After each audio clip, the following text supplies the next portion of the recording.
Today we're going to look at section 8.4, superlatives. Both English and Spanish use superlatives to express the highest or lowest degree of a quality. For example, the best, el mejor, la mejor, or the worst, el peor, la peor, or the tallest, el más alto, la más alta. This construction is used to form superlatives in Spanish. We have el, la, los, las, plus the noun más to mean most, and then adjective de something. Por ejemplo, el más alto de la clase. You could also have menos, for example, meaning the least something. El estudiante más alto de la clase, the tallest student in the class. O la médica más inteligente del hospital, the smartest doctor in the hospital. Of course, you could also say el estudiante menos alto de la clase. Rather than the tallest, it would be the shortest student in the class. The noun can be omitted if the person, place, or thing referred to is clear. Por ejemplo, el restaurante Las Delicias, es el más elegante de la ciudad. The restaurant Las Delicias is the most elegant one in the city. They didn't repeat the word restaurant because it was sort of understood that el here, el más elegante, refers to restaurante. Same thing with recomiendo el pollo asado. Es el más sabroso del menú.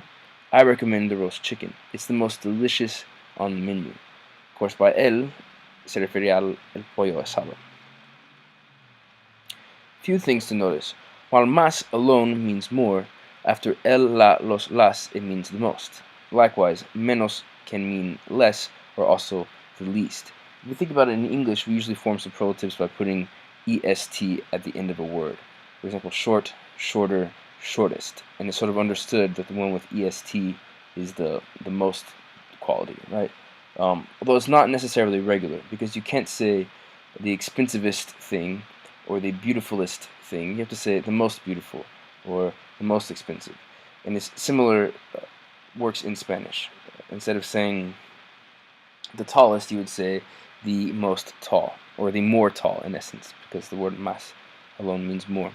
Por ejemplo, es el café más rico del país. It's the most delicious coffee in the country. O es el menú menos caro de todos estos. It's the least expensive menu of all of these. Here are some of the irregular superlative forms. We have bueno, buena, meaning good. Its superlative form is el o la mejor, the best. Malo, mala, meaning bad. Its superlative form is el o la peor. Grande, meaning grown or adult. Its superlative form is el mayor or la mayor, the oldest.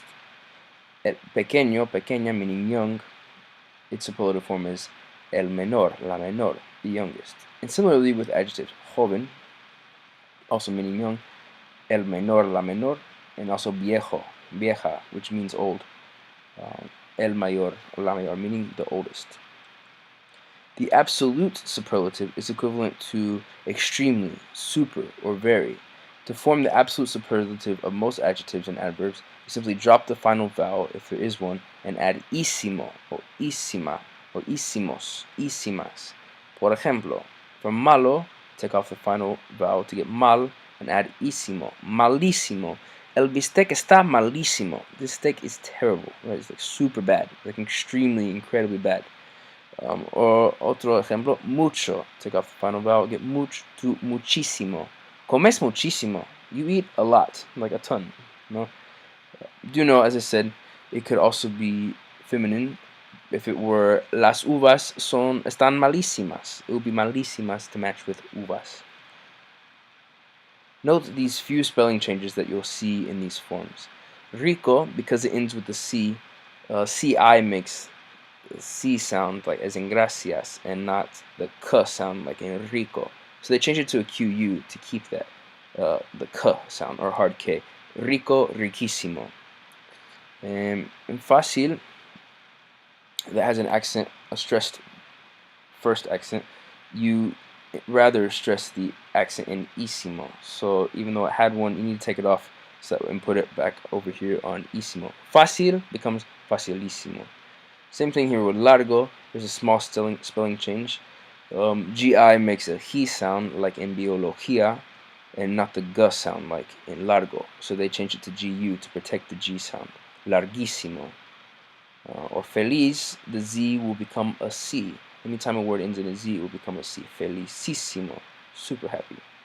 A joven, anytime a word doesn't end in a vowel, or maybe ends in an in, perhaps, oftentimes the C is added. Instead of jovenísimo, it's jovencísimo. O trabajador will be trabajadorcísimo.